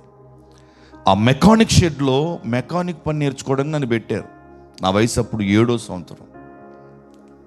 నేను చిన్న చిన్న లెక్కర్లు వేసుకుండి స్కూల్కి వెళ్ళవలసిన వయసులో స్కూల్కి వెళ్ళకుండా మెకానిక్ వర్క్ నేర్చుకోవడానికి మెకానిక్ షెడ్కి వెళ్ళేవాడిని. నాకు 12-13 సంవత్సరాల వయసు వచ్చింది. మెకానిక్ పని అంతా కూడా నేను నేర్చుకుంటూ వస్తున్నాను. ఆ క్రమంలో నాకు 12-13 సంవత్సరాల వయసు వచ్చేసరికి ఆ మోటార్ ఫీల్డ్లో ఆ లారీ డ్రైవర్స్తో కేండ్రస్తో కలిసి సహవాసం చేస్తూ నేను మందు తాగడం, సిగరెట్లు కాల్చడం, గుట్కాలు నవ్వడం, ఇలాగా చెడు వ్యసనాలకి బానిస అయిపోయాను. చిన్న వయసు నుండి త్రాగుడికి అలవాటు పడ్డాను. సిగరెట్లు కాల్చుతూ ఉండేవాడిని, పాన్ పరాకులు గుట్కాలు నవ్వులుతూ ఉండేవాడిని, సినిమాలకు వెళ్తూ ఉండేవాడిని. ఇలాగా కొన్ని చెడు అలవాట్లకి నేను బానిస అయిపోయాను. రోజులు గడుస్తున్న కొలది నాకు 16-17 సంవత్సరాల వయసు వచ్చేసరికి నేను మరీ ఎక్కువగా త్రాగుడికి అలవాటు పడ్డాను. నాకు ఇప్పటికీ బాగా గుర్తుంది. నేను తరచూ యానం వచ్చేవాడిని. యానంలో మందు తక్కువ అంట కదండి. యానం ఆయన ఎవరు చేయి పైకి ఎత్తున్నాడు ఏంటి, నీకెలా తెలుసు? యానంలో మందు బాగా తక్కువ రేటు ఉంటుందని అప్పుడు తరచూ ఈ హైవే మీద ఊరిలో కూడా చాలా బార్ అండ్ రెస్టారెంట్లకు వచ్చి ఇక్కడే ఫుల్గా తాగిన మైకంలో ఈ రోడ్ల మీద డ్రైవ్ చేసుకుంటూ ఒకరోజు కోరంగ్ వంతెన మీద ఆ కోరంగ్ ప్రాంతానికి ప్రెసిడెంట్గా ఉన్న ఓ ప్రెసిడెంట్ గారు మాకు ముందు బండి మీద వెళ్తూ ఉంటే నేను నా స్నేహితుడు ఇక్కడ ఫుల్గా తాగిన మైకులో ఫ్యాషన్ బైక్ మీద దాదాపుగా 80 నుంచి 90-100 స్పీడ్లో వెళ్తూ ఆ ప్రెసిడెంట్ గారు బైక్ని గుద్దేశాం. గుద్ది పడితే మొత్తం ఒంటి మీద ఉన్న బట్టలన్నీ చినిగిపోయాయి. ఒక 5-10 నిమిషాల్లో చాలామంది ఆగి వారిని లేపి మమ్మల్ని బాధడం మొదలుపెట్టారు. 4 బాదులు బాది మా బైక్ తీసుకుని వెళ్ళి పోలీస్ స్టేషన్లో పెట్టారు. తర్వాత మేము అక్కడికి వెళ్ళి ఫైన్ కట్టి ఎస్సీ గారిని బ్రతిమిలాడి అక్కడి నుంచి బైక్ తెచ్చుకున్నాం. నేను రోజులు గడిచే కొలది త్రాగుడికి చాలా అలవాటు పడిపోయాను. రోజు త్రాగకుండా ఇంటికి వెళ్ళేవాడిని కాదు. కాకినాడకి మీరు దగ్గరికి వస్తూ ఉంటే ఘాటి సెంటర్ అని ఒక సెంటర్ ఉంటుంది. ఆ ఘాటి సెంటర్లో రఘు బార్ అని ఒక మూల మీద ఒక చిన్న బార్ అండ్ రెస్టారెంట్ ఉంటుంది. అక్కడ రోజు అందులో త్రాగుతుండేవాడిని. త్రాగడానికి కూర్చుంటే 8, 9, 10 బీర్లు తాగేవాడిని. దాదాపుగా ఒక ఫుల్ బాటిల్ పైనే మందు తాగేసేవాడిని. త్రాగి ఎప్పుడో నైట్ 12, 1 గంటకి ఇంటికి వెళ్ళేవాడిని. 16, 17 సంవత్సరాల వయసు వచ్చేసరికి ఈ త్రాగుడు, సిగరెట్లు, గుట్కాలు, ఈ చెడు అలవాట్లతో పాటు రౌడీజం చేయడం కూడా అలవాటైంది. ఇతరుల్ని కొట్టడం, ఎవరైనా వ్యతిరేకంగా లెగిస్తే వారి మీదకి గొడవకి వెళ్ళిపోవడం. నా వెనకాల ఎప్పుడు ఒక 10 మంది యవనస్తులు ఉండేవారు నాతో పాటు. మేమంతా ఒక టీం అన్నమాట. నా దగ్గర ఎక్కువగా డబ్బులు ఉండేవి. నాకు ఒక 5 ఆటోలు ఉండేవి. ఈ ఆటోలు కిరాయికి తిప్పుతూ ఉండేవాడిని. ప్రతిరోజు ఒక 2-3 వేల రూపాయలు పైసలు వస్తూ ఉండే, డబ్బులు వస్తూ ఉండే. ఈ డబ్బులు దాచి ఆటోలకి ఈఎంఐ కట్టకుండా ఆ వచ్చిన డబ్బులు వచ్చినట్లుగానే రోజు 2-3 వేల రూపాయలు తాగేసేవాడిని. 1998, 99 ఆ టైంలో జరిగిన విషయాలు చెప్తున్నాను మీకు. మందు త్రాగిపిస్తూ ఉంటే అనేక మంది నాతో పాటు వెనకాల తిరుగుతూ ఉండేవారు. ఇలాగ ఎప్పుడు కూడా ఒక 10 మంది టీముగా ఉండి మేమందరం కలిసి త్రాగడం, ఆ త్రాగిన మైకుల్లో కొన్నిసార్లు గొడవలు పెట్టుకోవడం. ఒకసారి మన నడకూతురు పెనుకూతురు ఉంది కదండి, అటువైపు ద్రాక్షారం వెళ్ళే వైపు, అక్కడ ఒకసారి పెద్ద గొడవ అయిపోయింది. ఆ కళ్ళు గీసేవారి దగ్గరికి వెళ్ళి, ఎండాకాలం వచ్చిందంటే 3-4 నెలలు రోజు కళ్ళు చెట్లులోనే సమయం అంతా అక్కడ అయిపోయేది. ఒకరోజు కళ్ళు తాగిన మైకులో ఆ కళ్ళు గీసిన ఆయనే కొట్టేసినాం. కొడితే ఆయన నన్ను కొట్టాడు. తర్వాత మేము ఒక 10 ఆటోలు జనం వెళ్ళిపోయి రోడ్డు మీద బ్రాంది శేషాలు బాటిల్స్ అని రోడ్డు మీద నడకూతురు వంతుల మీద పగలగొట్టి మొత్తం ట్రాఫిక్ అంతా జామ్ చేస్తే ఆ చెట్టు బజ్జీలు అందరూ వెళ్ళిపోయి కడప పోలీస్ స్టేషన్లో, ఆ కడపలో నా మీద కంప్లైంట్ ఇచ్చారు. ఉదయాన్నే వచ్చి కానిస్టేబుల్ వచ్చి, బాబీ అంటే నువ్వేనా, ఒకసారి మాట్లాడాలి రా అని తీసుకెళ్ళిపోయారు పోలీస్ స్టేషన్కి. ఎక్కడికి వెళ్తే అక్కడ ఇలా త్రాగిన మైకులో భయంకరమైన గొడవలు. ఒకరోజు జగన్నాథపురం నేను ఉండే ఏరియాలో ఆ ప్రాంతంలో ఒక పెద్దగా ఉన్న ఒక పెద్ద మనిషి, ఆయన పేరు వీరబాబు గారు. ఆయన ఆ ప్రాంతానికి, ఆ ఏరియాకి ప్రెసిడెంట్గా ఉండేవాడు, పెద్ద మనిషిగా ఉండేవాడు. ఒకరోజు త్రాగిన మైకుల్లో ఆయనకి నాకు చిన్న గొడవ అయితే నేను ఆయన్ని భయంకరంగా కొట్టేశాను. నాకు అప్పుడు 17 సంవత్సరాల వయసు. కొడితే ఆయనకి కన్ను భాగం అంతా కూడా పగిలిపోయింది. పగిలిపోయిన తర్వాత నేను ఆయన కొట్టి ఇంటికి వెళ్ళిపోయాను. ఒక గంట తర్వాత దాదాపు ఒక 20 మంది కత్తులు పట్టుకుని, గొడ్డలు పట్టుకుని, కర్రలు పట్టుకుని మా ఇంటి మీదకి వచ్చారు. ఆ రోజు నేను దొరికితే నన్ను చంపేస్తారు. నన్ను ఇంట్లో పెట్టి తాళం వేసేసారు. ఓ 10-20 రోజుల తర్వాత ఓ పంచాయతీ జరిగింది. నా మీద జరిమానా వేసారు. నేను ఫైన్ కట్టాను. అలాగే అందులోంచి తప్పించుకున్నాను. కానీ 2-3 నెలలు వారు నన్ను చంపాలనుకున్నారు. ఇలాగ 1 కాదు, 2 కాదు, ఎన్నో భయంకరమైన గొడవలు, చాలా భయంకరమైన గొడవలు. ఒకరోజు మావిడాడు అనే ప్రాంతానికి మేము వెళ్ళాం. ఆ ప్రాంతంలో మమ్మల్ని కిరాయి రౌడీగా తీసుకుని వెళ్ళాడు మరొక వ్యక్తి. చిన్నూరులకి పెద్దూరులకి ఏదో గొడవ జరిగిందంటే చిన్నూరు తరపున మేము వెళ్ళాం. వెళ్తే ఆ గొడవలో ఎవరో రౌడీలు మన ఊరు వచ్చారంటారా, ఏంటో వాళ్ళ సంగతి చూద్దామని అంతకుముందే అందరూ కత్తులు గొడ్డలు పట్టుకుని రెడీగా ఉన్నారు. మేము ఆ ఊరికి వెళ్ళేసరికి పోలీసు వాళ్ళు అన్నారు, ఇక్కడ మీరేం గొడవ పెట్టుకోద్దయ్యా, ఎలా వచ్చారో అలా వెళ్ళిపోండి అన్నారు. మేము అప్పుడు ఒక ఓమిని వ్యాన్ కిరాయికి తీసుకుని ఆ ప్రాంతానికి వెళ్ళాం. సరే వెళ్ళిపోతారని వెళ్ళిపోతూ ఉంటే వెళ్ళిపోయే త్రోవలోనే మా మీద దాడి జరిగింది. కత్తులు పట్టుకుని, కర్రలు పట్టుకుని మా వ్యాన్ ముందు వచ్చి, మా వ్యాన్ ముందు వెళ్తున్న, బైక్ మీద వెళ్తున్న ఒక వ్యక్తిని నరికితే పొట్టంతా కూడా తెగిపోయింది. అతని కాలు ఇరిగిపోయింది. మా వ్యాన్ అద్దాలన్నీ పగిలిపోయినాయి. నాతో వచ్చిన యవనస్తులు ఎవరైతే ఉన్నారో వాళ్ళు దిగి పారిపోయారు పొలాల్లో పడి. నేను ఒక్కడనే వ్యాన్లో ఉండిపోయాను. వాళ్ళు నన్ను విడిచిపెట్టేసి వాళ్ళని తరవడం మొదలు పెట్టారు. ఈలోపు మరలా మమ్మల్ని పిలిచిన వారు గుంపు కూడా కత్తులతో వచ్చింది. వాళ్ళు కొట్టుకున్నారు. ఆ గొడవలో 4 చనిపోయారు. గవర్నమెంట్ పెద్ద హాస్పిటల్లో, కాకినాడ గవర్నమెంట్ హాస్పిటల్ 4 చనిపోయారు. మేము చనిపోవాలి, కానీ మేము తప్పించబడ్డాం. ఇలాగ అనేకమైన భయంకరమైన గొడవలు, కొట్లాట్లు. బయటికి వెళ్తే ఎప్పుడు ఇంటికి వస్తామో తెలీదు. కాకినాడలో ఒకరోజు 3 టౌన్ పోలీస్ స్టేషన్లో నన్ను పెట్టి రాత్రంతా కూడా బట్టలు ఇప్పి లాఠీలతో కొట్టేశారు. ఒక కేసులో ఇరుక్కుంటే. చాలా పెద్ద సబ్జెక్ట్, అన్నీ చెప్పాలంటే తెల్లారిపోతుంది. ఒకరోజు ఒక గొడవలో ఒక ప్రాంతానికి వెళ్తే ఆ ప్రాంతంలో అప్పటికే కత్తులు పట్టుకుని కర్రలు పట్టుకుని రెడీగా ఉన్నారు. ఆ గొడవలో మా మామయ్య గారు చెయ్యరు కొట్టేశారు. నన్ను చంపడానికి కత్తులు పట్టుకుని నా మీదకు వచ్చారు. ఒక వ్యక్తి ఇలాగ 2 చేతులు వెనకాల పట్టుకుంటే ఒక కత్తి తీసుకుని ఇట్లా పొట్టలో పొడిస్తే ఈ షర్ట్లో నుంచి ఇట్లా పక్క నుంచి వెళ్ళిపోయింది. ఆ రాత్రి నేను చనిపోవాలి. ఇదంతా యేసు ప్రభుని నమ్ముకోకముందు నా జీవితంలో జరుగుతున్నటువంటి విషయాలు. ఒంటి మీద బట్టలు లేకుండా కడ్డాయితోనే కొన్నిసార్లు రోడ్ల మీద కొట్టేసుకునేవాళ్ళు. కాకినాడలో జగన్నాథపురం అనేది చిన్నపాటి సొదొమ గొమొర పట్టణం లాంటిది. అక్కడ లేని త్రాగులు లేదు, అక్కడ లేని వ్యభిచారం లేదు, అక్కడ లేని దొంగతనాలు లేవు. అలాంటి ప్రాంతంలో నేను బ్రతుకుతూ ఉన్నాను. ఇలాగ విచ్చలవిడిగా భయంకరంగా తిరుగుతున్న ఆ సమయంలో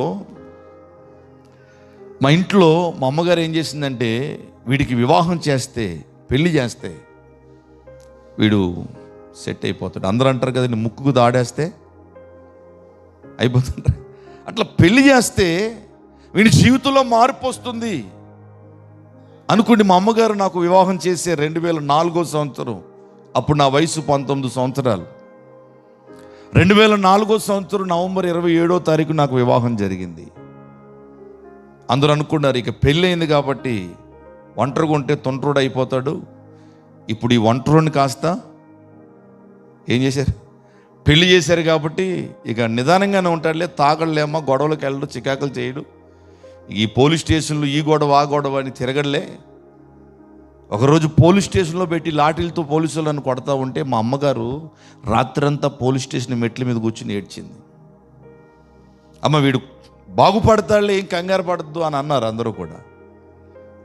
మా అమ్మగారు, మా చెల్లి వాళ్ళు, ఇంట్లో ఉన్న వాళ్ళందరూ కూడా అనుకుంటున్నారు పర్వాలేదు కుర్రోడు ఇంకా సెట్ అయిపోతాడని. ఏమీ లేదు. వివాహం జరిగిన తర్వాత కూడా నా జీవితంలో మార్పు అనేది రాలేదు. ప్రతిరోజు త్రాగి వచ్చి నా భార్యని కొట్టేవాడిని, బాధించేవాడిని, హింసించేవాడిని. సంవత్సరం తిరగకముందే నా భార్యకి నరకం అంటే ఏంటో చూపించేసాను. నేను నరకం అంటే ఏంటో చూపించాను. ఇక నా భార్య అసలు ఇలాంటి వాడిని ఎందుకు నేను వివాహం చేసుకున్నాను అని కుమిలి ఏడ్చేస్తూ ఉండేది. వాళ్ళ తల్లిదండ్రులతో చెప్పేది కాదు. నేను ఎంత బాధ పెడుతున్నాను, ఎంత టార్చర్ పెడుతున్నాను ఎవరికి చెప్పేది కాదు. కానీ ఒక మూల కూర్చుండి ఏడ్చేస్తూ ఉండేది. నా తల్లి, ఇలాంటి వాడిని నేను ఎందుకు కన్నాను రా బాబు, ఇలాంటి వాడు బ్రతుకుండేదానికంటే చచ్చిపోతానే మేలు అని నన్ను చూసి అసహించుకునే స్థాయిలోకి నేను వెళ్ళిపోయాను. నా చెల్లెళ్ళు కూడా ఇలాంటి వాడికి ఎందుకు మేము తోడబుట్టాం అని చెల్లెళ్ళు కూడా బాధపడే విధంగా నా జీవితం మారిపోయింది. అయితే ఇలా త్రాగి త్రాగి త్రాగి త్రాగి విచ్చలవిడిగా తిరిగి చాలా ఆస్తిని నేను కోల్పోయాను. నాకు ఒక మెకానిక్ షెడ్ ఉండేది, దాన్ని అమ్ముకున్నాను. ఒక 5 ఆటోలు ఉండేది, దాన్ని అమ్మేశాను. బాగా అప్పులైపోయాను. అప్పులు తీర్చడానికి వేరే ఆధారం లేదు. ఓ 4 గదులు ఇల్లు ఉండేది కాకినాడ జగన్నాథపురంలో. 1,30,000 రూపాయలు అప్పు ఉందని 1,50,000 రూపాయలకి ఇల్లు అమ్మి అప్పులు కట్టేసి, అంతకుముందు ఇంకొక ఇల్లు ఉండేది మా నాన్నగారి వైపు నుంచి వచ్చిన ఇల్లు, ఆ ఇల్లు కూడా అమ్మేసుకున్నాం మేము. ఇక ఇల్లు లేదు. నాకు వివాహం జరిగినప్పుడు నా భార్యకి కొంత బంగారం పెడతారు కదా, ఆడపిల్లలకు బంగారం పెడతారు కదా, మెల్లో నక్లీసు, అల్లుడికేమో. తమ్ముడు బాధపడద్దు, నీకు పెళ్ళి అయిన తర్వాత మీ మాంగారు నీ ఏలుకో ఉంగరం పెడతారు కదండి. ఈ వేలుకున్న ఉంగరం మా ఆవిడ నిజంగా ఎంత అమాయకురాలంటే, అమ్మ సాయంత్రం తీసుకొస్తాను, నీకు నీ మెల్లో ఉన్న నక్లీసి నాకు ఇచ్చేయి, సాయంత్రం తెచ్చి మళ్ళీ నీకు ఇచ్చేస్తాను అన్నాను. అంటే నమ్మి నక్లీస్ తీసి నా చేతిలో పెట్టింది. ఇప్పుడు దాకా ఇంకివ్వలేదు, 20 సంవత్సరాలు అయింది, ఇప్పుడు దాకా ఇంకివ్వలేదు. అది తీసుకెళ్ళి మారోడి కట్టులో పెట్టి డబ్బులు తెచ్చేసుకోండి. అలా బంగారం అమ్మేశాను, ఆస్తి పోయింది, ఇల్లు అమ్ముకున్నాం. వింటున్నారా? జీవితం ఎలాగైపోయిందంటే చేతులారా సర్వనాశనం చేసుకున్నాను నా జీవితాన్ని. ఇక నా స్నేహితులందరూ విడిచిపెట్టి వెళ్ళిపోయారు. కుటుంబీకులందరూ కూడా ఏంటి ఈ వ్యక్తి జీవితం ఇక బాగుపడ్డా అని కుటుంబంలో ఉన్న వారందరూ కూడా అసహించుకునే పరిస్థితి వచ్చింది. నాకు పిల్లనిచ్చిన అత్తమామలు కూడా ఇలాంటి వాళ్ళకి ఇచ్చినవేట్రా బాబు, కుర్రోడు పైకి చూస్తేనేమో చాలా మంచిగా ఉన్నాడు, మంచోడు అనుకున్నావు. మా అత్తమామలకు ఒకరిదే కూతురు, మరి మంచోడని ఇస్తే ఇదేంటి ఎంత భయంకరంగా ఉన్నాడని వాళ్ళు కూడా బాధపడే పరిస్థితి. ఇలాంటి పరిస్థితుల్లో 2005వ సంవత్సరం ఒకరోజు ఎందుకో నా మీద నాకే చాలా విరక్తి కలిగింది. అయితే బాల్య దినాల నుండి తరతరాల నుండి మాకంటూ ఒక నమ్మకం, మాకంటూ మా కులానికి మా వర్గానికి కొంతమంది దేవుళ్ళుగా దేవతలుగా మేము ఆరాధించేవారు ఉన్నారు. వీళ్ళెవరు కూడా నా జీవితాన్ని మార్చరా? ఈ త్రాగుబోతోడిని, తిరిగిపోతోడిని, కోపిస్తోడిని, గర్విస్తోడిని ఎవరు మార్చరా అని బాల్య దినాల నుండి ఎవరైతే నేను దేవుడు దేవత అనుకున్నానో వాళ్ళందరినీ పిలుస్తుండేవాడిని. ఎవరు కూడా మాట్లాడేవారు కాదు, ఎవరు కూడా జవాబిచ్చేవారు కాదు. అక్కడికి ఇక్కడికి వెళ్ళి జాతకాలు చూపించుకునేవాడిని. నాకేమైనా మంచి జాతకం ఉందేమో చూడండి అయ్యా, నా బ్రతుకు మారుతుందంటావా? ఒక చిన్న జోక్ ఏంటంటే, ఒకరోజు అక్కడ సామర్లకోట, పెద్దాపురం ఊర్లు ఉన్నాయండి. ఆ ఊర్లు దాటి అక్కడెక్కడో లోన పల్టూరు వెళ్తే అతను జాతకాలు బాగా చూస్తాడు, అతను చూసి ఏది చెప్తే అది జరుగుతుందని చెప్పారు. అంతే, ఒకరోజు అక్కడికి వెళ్ళిపోయాం. చేయించాను ఆయనకి, జాతకం చూశాడు. అయ్యా నా జాతకం చూడండి అంటే ఆయన ఏమన్నాడు తెలిసినా, మీరు రాజకీయాల్లోకి వెళ్తారన్నాడు. నీకు ఎమ్మెల్యే అయ్యే యోగం ఉందన్నాడు. ఓరు నాయన, తినడానికి తినలేదంటే ఎమ్మెల్యే ఏంట్రా బాబు, లేదు లేదు నువ్వు ఎలాగ అన్నాడు. చివరికి ప్రతి విషయం మీద విరక్తి కలిగి చిరాకు వచ్చి రోజు ఇక బాగా త్రాగి ఇల్లు అమ్మేసుకున్నాం, డబ్బులు లేవు, సరిగ్గా తినడానికి లేదు, కట్టుకోవడానికి బట్టలు లేవు, ఒక భేద స్థితిలోనికి వెళ్ళిపోయాం. అమ్మ ఈరోజు ఎంత ఉన్నాయి డబ్బులు? 20 రూపాయలు ఉన్నాయి, అయితే బియ్యం తీసుకొచ్చి అన్నం వండండి. ఆ 20 రూపాయలు లేకపోతే ఆ రోజు భోజనం లేదు. కొన్నిసార్లు ఆ 20 రూపాయలు లేక ఆ కోట బియ్యం, కంట్రోల్ బియ్యం ఏదన్నా ఉంటే వండుకుని తినేవాళ్ళం. ఇంత దీన స్థితిలోనికి వెళ్ళిపోయాం. దాదాపుగా ఒక 50 లక్షల రూపాయల పైనే ఆస్తిని పాడు చేసేసాను నేను. అందుకని మా అమ్మ నా మీద బాగా కోపం ఉండేది. మీ నాన్నే సగం సర్వనాశనం చేసేటంటే నువ్వు మొత్తం నాశనం చేసినావు, నీకు ధనవరా బాబు అనింది మా అమ్మ. నీలాంటి కొడుకు ఎవడికి వండకూడదురా బాబు, నువ్వు మామూలుడు కాదు. మీ నాన్నే సగం సర్వనాశనం చేసాడంటే మా నాన్న కూడా భయంకరంగా త్రాగేవాడు, నువ్వు ఇంకా నాశనం చేసినావు అని మా అమ్మ ఏడ్చేది. ఎందుకో నాకు ఒకరోజు జీవితం మీద విరక్తి కలిగి, నేను నమ్మిన ఆరాధించిన వారు ఎవరు కూడా నన్ను దర్శించకుండా, నాతో మాట్లాడకుండా, నా జీవితాన్ని మార్చకుండా ఉండేసరికి అసలు దేవుడే లేడు. దేవుడు ఉంటే ఈ జీవితాన్ని ఎందుకు ఇలా వదిలేస్తాడు? నాకు మరణం తప్ప వేరే ఆధారం లేదు, ఇక నేను చనిపోవాలి, నేను చనిపోతాను అని చాలా బలంగా నిర్ణయం తీసుకున్నాను. 2005వ సంవత్సరం, అది ఆగస్టు నెల. ఆ ఆగస్టు నెల అంతా కూడా మా ప్రాంతంలో కార్పొరేట్ ఎలక్షన్స్ జరుగుతూ వచ్చాయి. అది తెలుసున్న ఒక బెదర్ నిలబడ్డాడు, ఆయనకి సపోర్ట్ చేయడానికి ఆయన ఎలాంతా రాజకీయాలు తిరుగుతూ రోజు త్రాగి ఉండేవాడిని. తమ్ముడు, నేను గెలిస్తే నువ్వు నాతోనే ఉండిపోదుగాను, నేను నీకు ఏ లోటు రాకుండా చూసుకుంటానన్నాడు. ఆయన ఓడిపోయాడు. ఇక చివరి దినాల్లో 25వ తారీఖు ఆగస్టు నెల 2005 సంవత్సరం బాగా దుఃఖముతో, వేదనతో, బాధతో నా హృదయం నిండిపోయింది. నేను కృంగిన స్థితిలోనికి వెళ్ళిపోయాను. దైవబలం మీద రండి, పైకి రండి. కృంగిన స్థితిలోనికి వెళ్ళిపోయాను. భయంకరమైన చీకటి నన్ను ఆవరించింది. నా జీవితం ఎటు వెళ్తుందో నాకు అర్థం కావట్లేదు. గమ్యం తెలియదు, ఎలా బ్రతకాలో తెలియదు. నా జీవితం అసలు ఎటువైపు తిరుగుతుందో నాకేమీ కనబడతలేదు. ఎటు చూసిన చీకటి, అంధకారం, అసమాధానం, దుఃఖం, వేదన, కలవరం, మరణం మరణం మరణం మరణం. ఇక చనిపోవాలి చనిపోవాలి చనిపోవాలి, ఇదే ఆలోచన, ఇదే ప్రేరేపణ. ఆ రోజు నైటు ఒక ఫుల్ బాటిల్ మందు తెచ్చుకున్నాను. తెచ్చుకుండి పైకి మేడ మీదకి వెళ్ళి నాతో పాటు నా స్నేహితుని కూర్చోబెట్టుకుని వాడుతూ అంటున్నాను, అరే నాకు ఎందుకో బ్రతకాలని లేదు, ఇక నా బ్రతుకుని ఎవరు మార్చరు కూడా, నేను చనిపోతాను, ఎలాగైనా సరే నేను చనిపోతాను అని చెప్తున్నాను. అరే నువ్వు చనిపోతే, నీకు పోయిన సంవత్సరమే కదా వివాహం జరిగింది, పెళ్ళి అయింది. 2004 నవంబర్ 27వ తారీఖున పెళ్ళయింది, ఇంకా సంవత్సరం కూడా అవ్వలే. 2005 ఆగస్టులో నువ్వు చనిపోవాలనుకుంటున్నావు. ఇప్పుడు నీ భార్య గర్భవతిగా ఉంది. ఏమదంతా నాకు తెలియదు, నేను చనిపోతాను.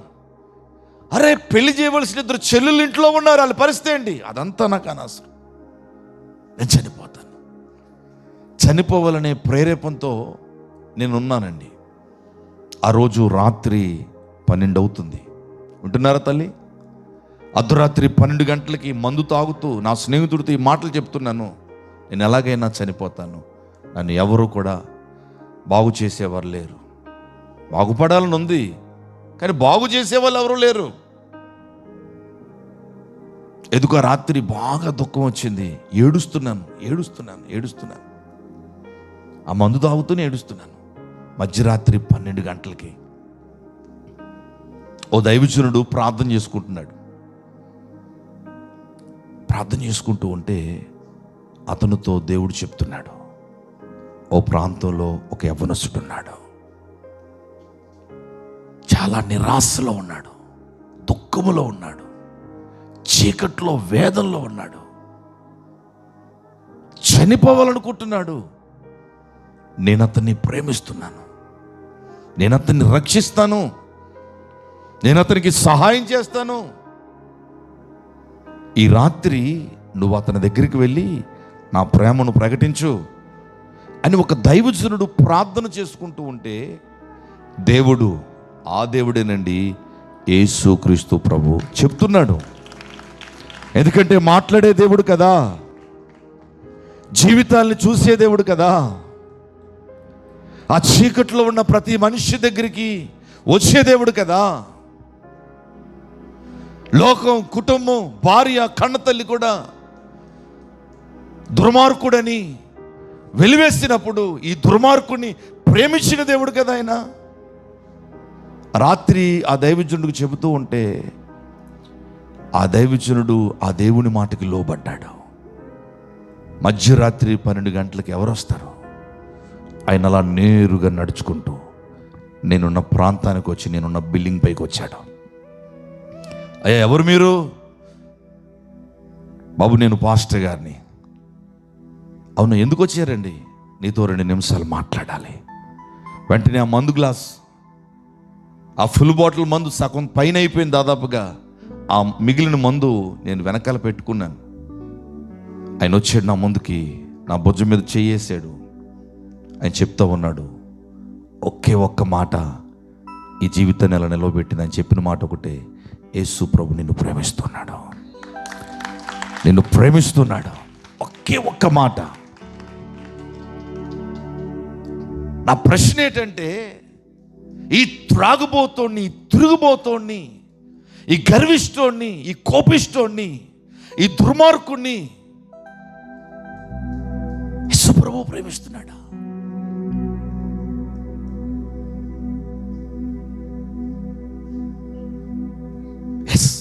ప్రేమిస్తున్నాడు యేసయ్య, నిన్ను ప్రేమిస్తున్నాడు యేసయ్య.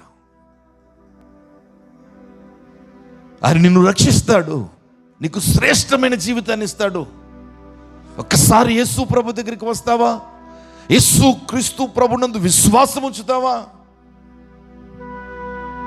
రెండు మాటలు చెప్పి ఆయన వెళ్ళిపోయారు. నాకు ఏం అర్థం కాలే. ఆ ఒక్క మాట ఆ రాత్రి నాకు నిద్ర లేకుండా చేసింది. యేసు ప్రభు నన్ను ప్రేమిస్తున్నాడు. నేను ఎప్పుడు యేసు ప్రభుని ప్రేమించలేదు. నేను ఎప్పుడు యేసు ప్రభుని ప్రేమించలేదు. నేను ఎప్పుడు ఆయన వెతుక్కుంటూ వెళ్ళలేదే. ఎలా ఆయన నన్ను ప్రేమిస్తున్నాడు? నిజంగా ఆయన ప్రేమించే దేవుడా? నిజంగా ఆయన ఉన్నాడా? ఆ రాత్రి ఆలోచిస్తూ ఉన్నాను. ఎప్పుడు తెల్లారుతుందని చూశాను. తెల్లవారుగానే లేచి స్నానం చేసి ఫస్ట్ టైం చర్చికి వెళ్ళాలనిపించింది. నేనుండే ఇంటి వెనకలే ఒక తాటేకులతో కట్టినటువంటి పాక మందిరం, అక్కడికి వెళ్ళాను. కొంతమంది స్త్రీలు కూర్చుండి ప్రార్థన చేసుకుంటున్నారు.